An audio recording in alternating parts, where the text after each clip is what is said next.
We are presenting our program called Unique PE. So, my name is Maria Beidelman, and I am the social worker for a kind of off campus program. We are the alternative. We're on a campus, but we are a separate entity. We are the alternative program for the entire school district of 155, which encompasses four general education high schools in the area of Crystal Lake and Cary and Fox River Grove. I am also a Type 75. I have my Type 75 as well as being an LCSW and recently a yoga instructor. My name is Ross Ryan. I'm a physical education and wellness teacher at Crystal Lake South High School. Been here for 15 years. I also have my Type 75, and I also, because of Maria, have earned my yoga instructor certification as well. And we got that through Breathe for Change. And one of the nice things about having Breathe for Change to be a part of our programming for yoga was that they focused a lot on SEL. So that was actually how we were able to become yoga instructors with the help of our district. I would highly encourage, if you're interested, Breathe for Change was absolutely incredible. I know over the, 9 months, about 9 months, going through the program, it was one of the better experiences I've ever had, even outside of education. So I really recommend it for any of you that may be interested. I personally, so this name, Unique PE, being a PE and wellness teacher, jumping around to different conferences, came across this through a presenter. His name's Joshua Hess, and he was sharing his title based off of a PE course he runs that is essentially an outdoor adventure ed course. And I just really love the name Unique PE, and I thought it was a perfect fit for what Maria and I are trying to do here at Haber Oaks. So as far as Unique PE and the background on it, for me personally, as I've gotten older and navigated the ups and downs of life and the stressors and everything that it has to throw at you, a couple things always come back to me as far as feeling my best self. And without getting too lost in the weeds here, the few bullet points off that are how I eat and fuel my body, to how I move, and then also time outside in nature. And the movement and the nature component were really the center focus of what I wanted to try to offer to our students here, especially this class with the Haber Oaks clientele. And when you really start digging down into some of the research and whatnot, people outdoors in green spaces in nature type environments tend to feel a lot less anxiety, a lot less stress. Their emotional well-being is a little bit more in the center area. And essentially, I just wanted, with Maria's help, create an environment like that isn't offered in any other class here at Haber Oaks, as well as the Crystal Lake South campus. I also wanted to add that in my 30 plus years of being a licensed clinical social worker, I have also found that any sort of outdoor experience is really helpful for people with mental health issues. They are able to relate to things and relate to their life in different ways, in addition to catching the kind of by accidental positives of, vitamin D, the good vibes from nature and things like that. So what I have found over and over again is that it really impacts people in very important ways. And a lot of our students these days, and I shouldn't say especially our students, I think it's a pretty widespread condition now of adolescence of being behind a screen, whether that's for school or for extracurricular activities. And so we're just trying to bring these students outside as much as possible, in addition to teaching them other things that they can do with their body and for their body. And one of the things too that ties into all of that is, and I guess to the title unique, is being that it's a PE class, we're not doing traditional physical education activities. We're focusing on those outdoorsy type things. And you can see in the slides some of the examples that we've included. But one of the fun parts is catching the kids in the moment. Let's say as they're drawing back an arrow during archery, and when they release that and it hits the target, the question that often comes up is, what were you thinking about before you released the arrow? And more often than not, the kids respond with nothing. I was just focused on the target.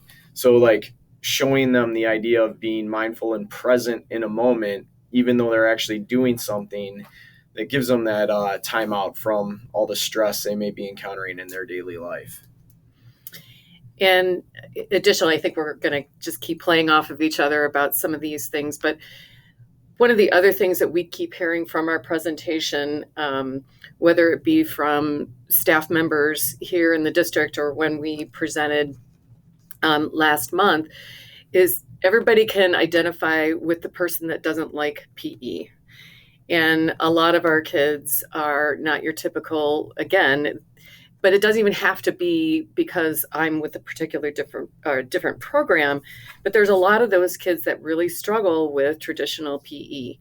And archery, bringing that back, I had archery in the 80s when I was a young lad, and then they took it away, I think, for safety purposes. But we brought it back, and there's some kids that, like I said, really thrived. Didn't excel in the typical like baseball, football, basketball sort of things, but they found a lot of success in archery. So, oops, sorry. All right, so I keep referencing Haber Oaks. We are an entirely, at least the Direct Instruct program where the PE class takes place.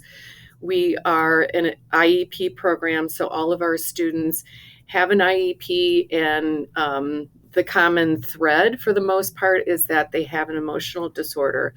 We do have a lot of students on the autism spectrum, and we service those are the kids I think that struggle the most in this social PE setting. So we really take this opportunity, and I myself, being the social worker, can do a lot of hands-on, in-the-moment intervention to help these kids get through a social difficulty, or check in with them if they're not doing well. It really is one of those models. When they put us together, we didn't realize how wonderful it would be for these kids. So, and it is nice, especially when I do IEP meetings. And oh, by the way, when I'm in PE, this is what I see with these students, because I do get that hands-on. It's not this, you tell me what's going on in group session or individual. I get to see the work and be able to intervene right away. So that really does help a lot.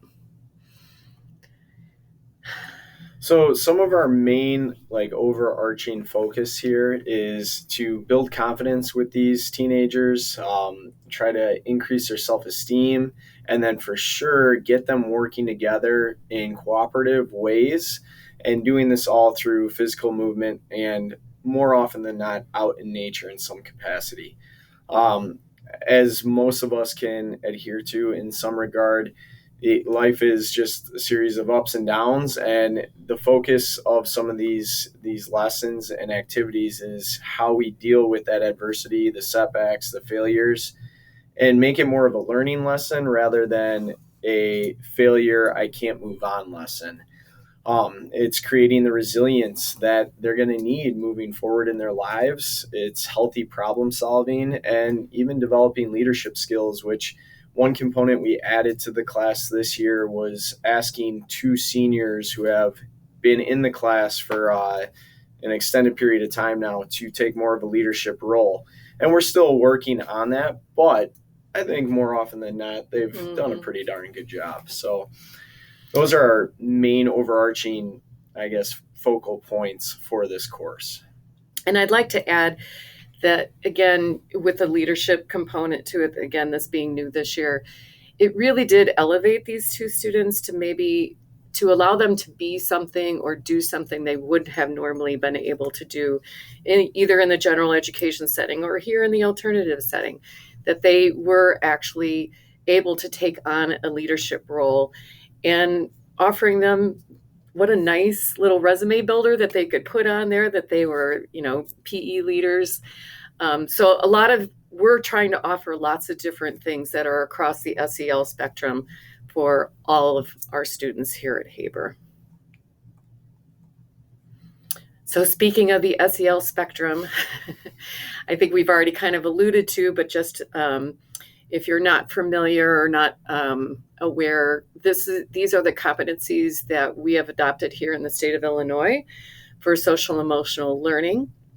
And so in looking at these targeted areas here, you could very well see that our program hits all of these at one type or another, or maybe all the time, in our class. So, especially relationship skills.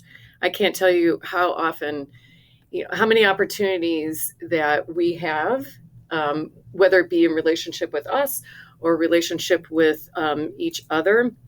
We also have 2 paras that are helping us out, at least one. We sometimes lose the second one depending on our numbers. But even them, everybody kind of building those special relationships with each other and having success at that too. We have 2 students that I don't think would have found each other had it not been for PE, because they developed a very unique relationship, and it was really, really helpful for both of them. And they continue to be friends. Yeah, so absolutely. We could take credit for that. No, I shouldn't say that. They deserve total credit for it and finding each other. So here's our typical weekly schedule. Mondays we call Mindful Monday, and this is primarily led by Maria. And this involves a wide variety of activities. We've painted rocks before in the past. We've created rock cairns before. We've done food tasting meditations, mindful walks. I got a slide for all of that. She'll get into this later. Hang on. But that's typically our Monday. Tuesday and Thursday we tried to work with the Crystal Lake Park District. That is Park District, not Police Department. And this is where we try to keep the focus on some of the outdoor adventure ed activities that you might find in a PE program that offers that. The great part has been working with the Park District. They've been super accommodating. They've come out to our site. We've also gone out to theirs, just trying to give these kids as many different viewpoints and positive voices within their day and their semester. Wednesdays, we typically do traditional PE activities. This could be anything from team building to team sports and or games. And then Fridays, we refer to as free and fun. We kind of open it up and give the kids a voice in the say of what we're going to do that day. Most classes, minus Monday. Mondays are 40 minutes in length. Every other day is Tuesday through Friday is 45 minutes in length. And I just wanted to point out, when we first started this class together, 4 years ago? 4 or 5. Yeah. That the students taught us a lot. And and one of the things that they taught us is that some of them still like to play the traditional, like they kept saying to us, how is this PE? We don't get, why aren't we doing, gym activities? Why can't we go to the gym and that sort of thing? So that's why we built in trying to give something to everybody. And again, showing, those students that do tend to be more coordinated and athletic, the opportunities to be able to do that. And also, the sports like, baseball, basketball, that sort of thing, are a team sport. So that does offer us those opportunities to see how they function together. And I will be honest in telling you that they pick dodgeball pretty much all the time for free and fun. So it is one of those, and we have been having lots of fun at it. As long as there's smiles, we feel like we've hit it right. Exactly. Again, this is just in reference to the Crystal Lake Park and Recreation Department. They've been an awesome resource for us, as I was kind of alluding to earlier. This whole class, again, it originated out of my want to have an outdoor adventure ed PE class here at Crystal Lake South. And when I was informed that Haber Oaks would be a part of our campus and there was going to be a need for a physical education class for them, I thought this was the perfect opportunity to start trying to get the ball rolling in this direction. Now, we don't have the facilities and a lot of the cool toys, I guess, that a true outdoor adventure ed program has. But through the Parks and Rec department, we've been able to really cover all ground with that. And they've just been excellent as far as providing additional education and background resources, as well as equipment and insight into some of the different units we go into and explore. And just to what I love about it, because I think a lot of, again, these kids are isolated a lot, may not have the resources to get to certain places or to do certain things, that we are hitting lots of the different parks in the area in little mini field trips. And the field trips last maybe an hour and a half when we do get an opportunity to go outside and do on-site learning. But they're going to the places that are in their community that they can go to after school hours with their families and friends, so that they can, again, have more of those experiences and feel confident, if we're going to go on a trail, or they'll remember, oh, this was when we did geocaching, this is what we did, and so on and so forth. So one of the amazing parts I've noticed too, with not having the social work background, is the minute we get these kids outside, especially when we get them off campus. So if we go to a local forest preserve or a trail to take a hike, it's like they let their own personal guard down, their walls come down, and they're so much more interactive. They're so much more open and likely to share about themselves personally. Their behavior is incredible in the most positive way when we're off-site. And even when it's not off-site, like, for example, today we did a mindful walk. It's probably 30 degrees outside. There's snow on the ground. It's cold. And the minute we were like 10 feet away from the front door, they were kids again. And it was a really cool experience to see how their behavior, how their guard comes down the further away we get from the school building. Yep. And it gives us those opportunities, one, to remind them that they have those abilities and they can have fun and they can smile and those types of things, which we don't get very often here in this program. But also that, where was I going with that? Well, I don't know. While you're searching for that one, the other thing too is I think it allows them to see us in a different light, because it allows our guard to come down and they see more of the human side of us rather than the social worker or teacher side. And it's through that I've noticed the kids that we have year after year in the class, their trust and comfort with us, I feel like it just starts to go through the roof. And it's a pretty cool thing to not only witness and feel, but be a part of. And I do remember what I was going to say. There it is. It was kind of a link to that. But when you have this opportunity to see them like that outside, that is different than we see here. That gives me the opportunity to especially talk about mindful qualities and ideas like impermanence. The things that they can leave being frustrated in class and go outside and have a wonderful time. And they might have to go back and be frustrated again. But it's that idea, again, those really important mindful lessons about life, that they don't kind of either get stuck in the past or get too worried about the future, that they can stay present in those moments and still enjoy themselves. So a long time on that slide. Okay. So I thought she took this slide out, but I'm glad that she did not. Oh, I didn't know. I was going to call you out regardless. So again, in my opinion, what makes this class truly unique is this lady right here.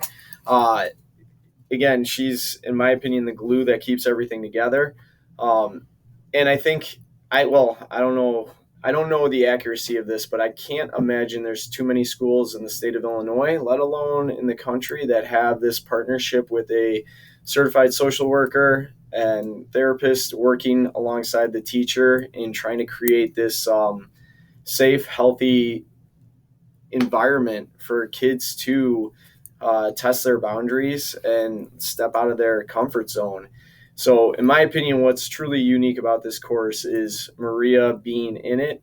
I often tell everyone that she's like even my own security blanket, because seeing how she's able to kind of decompress or de-escalate some of the students when emotionally they're getting um, I guess a little worked up is pretty impressive. And it's also changed my approach to teaching and interacting with students. And by no means am I perfect, but I definitely notice there are moments where I'm more patient than I would have been 5, 10, 15 years ago. And a lot of that is because of my experience with Maria.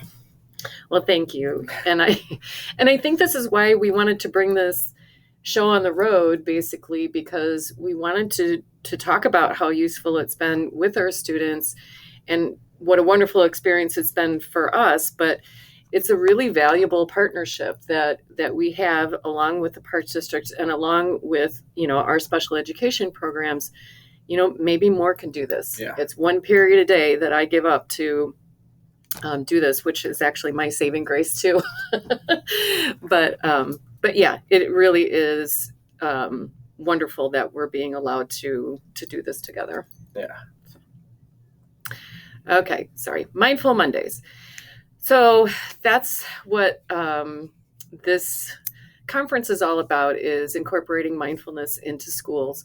So here's just a few ways that we incorporate. So on Mindful Monday, that's like my day, and the students get a little bit like, why don't you do this in groups? And I'm like, well, I do it in groups too, but this is where you really get to experience it. But I wanted to point out this here is actually, we had a practice where we went out and took pictures of things that you wanted, that you thought was beautiful. And we had one student that was just so enthralled, and he would get down below and he would look at, one leaf, and it was just a beautiful exercise in mindfulness. And then he got to share, again, the beauty of having these phones is, even though they can take us away, but they can also capture these moments. And he would say, look at Mrs. Beitelman, look at this picture. And then I have an opportunity. How did that mean for you? How did you feel when you were taking that picture? So on and so forth.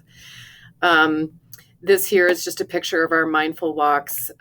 As Ross mentioned before, we do rock painting pretty much every year as an exercise. This one was just, again, this student, we didn't really know it all because it was the beginning of the semester. And these are the things that he wrote on his rocks. And this student does not have autism. He has a sibling with autism, but we wouldn't have known that had he not written this down. So using a lot of mindful listening, obviously, mindful eating. I bring unique foods or things from my garden, like grapes, stuff like that, where students might have a different taste of something. We talk a lot about origin, where foods come from, the gratitude practices of, knowing that it was a truck driver or the farmer or this person or that person, the cashier, the bagger, all those people bringing the food to us. So again, they have more of that awareness. From time to time, I get to do yoga. It's one of those things that our students, again, especially on the spectrum, really resist. But we try to point out, when we're not doing it by name, we are doing it by practice. And, here's an example of you using your body in a certain way. And this pose, by the way, is called mountain pose, or this pose, so we kind of incorporate it that way. I don't want to ever scare anybody off from yoga. So Right. if they're if they're really resisting, we're going to back off and just kind of go at it in different ways. One of the I thought it was kind of like a last minute decision, but on Mindful Monday to go and pick up some garbage. We ended up analyzing the garbage afterwards. It was awesome. I'll tell you, because what they saw were, first of all, they were grossed out by how much stuff that they were able to pick up in a very short period of time. But second of all, they were able to see like how this garbage these days is different. How long is this garbage going to last on our earth? So it was a very, again, earth friendly, nature friendly discussion when we did that. Plus, I gave them some Academy bucks, so they really got into it. Academy bucks is our kind of token economy system here, and they get to buy fun stuff. So yeah, so mindful activities, and again, it's not just on Monday, although we say Mindful Monday just to make sure that the students are aware of that verbiage and what they're getting out of it and that sort of thing. But pretty much every... A nice way to start the week, too. Yeah. It really is to recalibrate and reconnect over the weekend, and nice, gentle approach into the week. And in my head, it's a reminder, hopefully, to them that, like, all right, you're in a safe space. Right. But as we were talking about earlier, we're going to go through just some pictures of different things that we do here.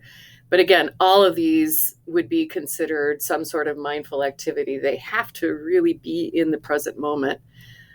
We've been doing a lot more team building to start the year. In the last couple of years, in my other classes as well, even in health classes, I've added way more team building to it just because it totally changes the culture of the class, and it allows the kids to be more accepting. And then the focus on working together to overcome a problem and find a solution. And on top of that, too, there's always a good few laughs that come about these activities. This one I found somewhere, and it's awesome. Here's the student here is blindfolded, and this student here is having to give that person instructions to lead them around the cones. And it was awesome. But what was so amazing is like, here's this very physical activity that I think most students can relate to, but then when they actually talked about it, well, his instructions weren't that clear, and he wasn't doing this, and he wasn't listening, Mrs. Beitelman, when I told him to turn right or turn left. So there were a lot of opportunities to be able to do that, those hands-on examples. Again, here is some photos from archery. When we first started this class, again, 4 or 5 years ago, the first time bringing archery back, I was a nervous wreck. I thought for sure I'm going to lose my job. And I was just really concerned about the safety component.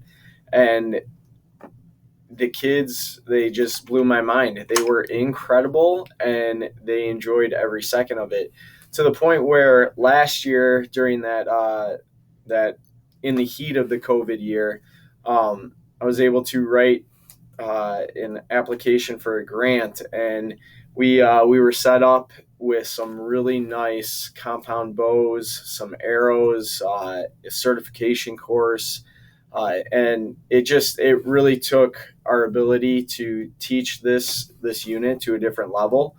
And again, the nice part is unlike a team sport, this levels the playing field. Very few come in here with a really good grasp and background on archery. So they all come in pretty raw, and by the end of it, they're hitting the targets, and they're finding peace and quiet in their mind from everything else that's externally pulling on them from their days. And just to notice here, this is here on our facilities, so we found a space to be able to do that, again, in a safe way. And then this here is in one of our parks where they actually have archery set up. So if it is something that they wanted to continue, that they can, after school. We actually had one student actually go into archery lessons, lessons to be able to compete. So here's orienteering. Again, one of the nice things, this is in the same park They have now this orienteering course out at the park. So we did a lot of pre-work in our facility. We walked around, we taught them how to use a compass, kept teaching me how to use the compass because I wasn't getting it. Yeah, this is me still trying to figure out now which direction are we going.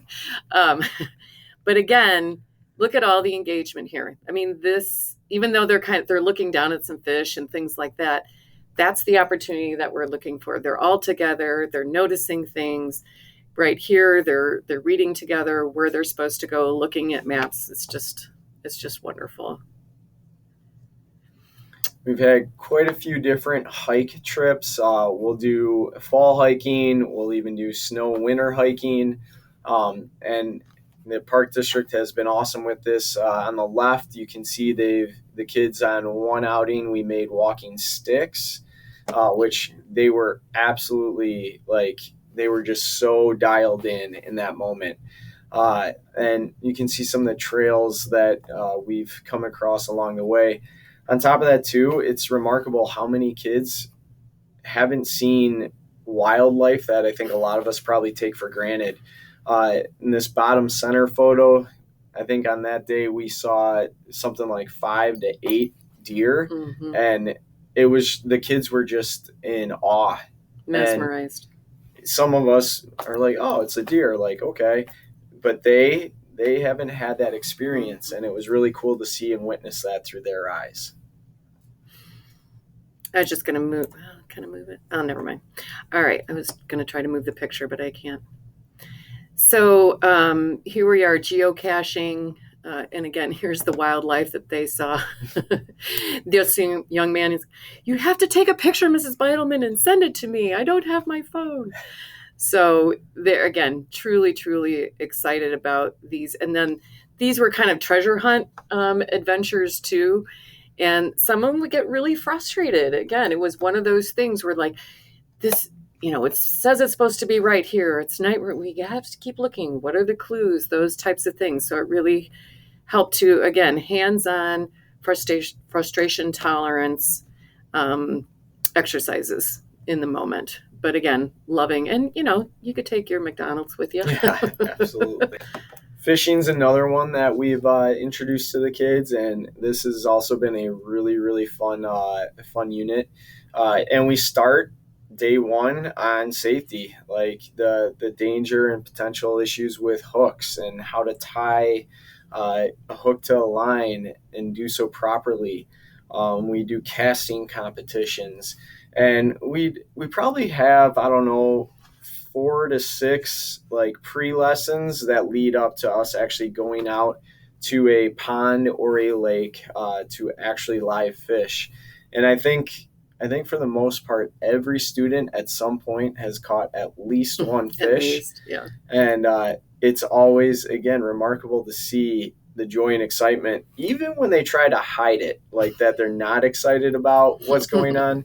You can still see it in their eyes. Their eyes still smile. They do.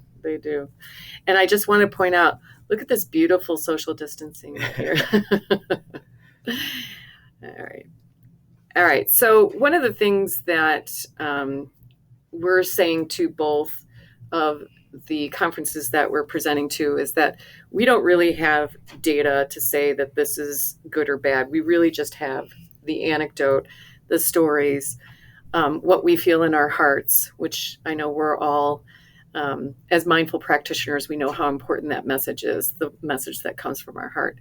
But I did want to point this out for all of those that are looking for, you may not be able to have data, but the anecdote is just as important. And this is a quote from Jane Goodall that I actually heard in a podcast with Krista Tippett, and talking about how if she didn't have the stories to tell, she wouldn't have been able to complete the science. So if we didn't have these stories to tell and all the beautiful things that these kids are going through, we wouldn't be able to be able to continue and to, justify 2 FTEs working with, this is the constant, we are facing these types of scrutiny with a board or with an administration to saying, and we have the stories to be able to say how wonderful this really is. But with that being said, if any one of you have had any suggestions about how you can collect meaningful data so that for those that really need to see that, I've had I've done things like surveys and stuff like that in the past, and actually that's been a little helpful. But the different, we're getting different kind of students in our program, and they just don't want to have anything to do with that kind of stuff. So I guess we're just going to keep plugging along with telling our story and getting it out there, and hopefully that'll be enough. But if anybody has any grand ideas, we would appreciate it. We also encourage any of you that may be listening, if you have specific questions for either of us on the class, or even ideas that you think we should incorporate and pursue within our fight to teach and expose kids to this kind of methodology, we'd really appreciate it. Our emails are both on there, and we'd really look forward to any questions, comments, thoughts, and feedback that you could provide. All right. Well, thank you, and I hope you enjoyed this presentation and all the other presentations with COSM. Have a good day.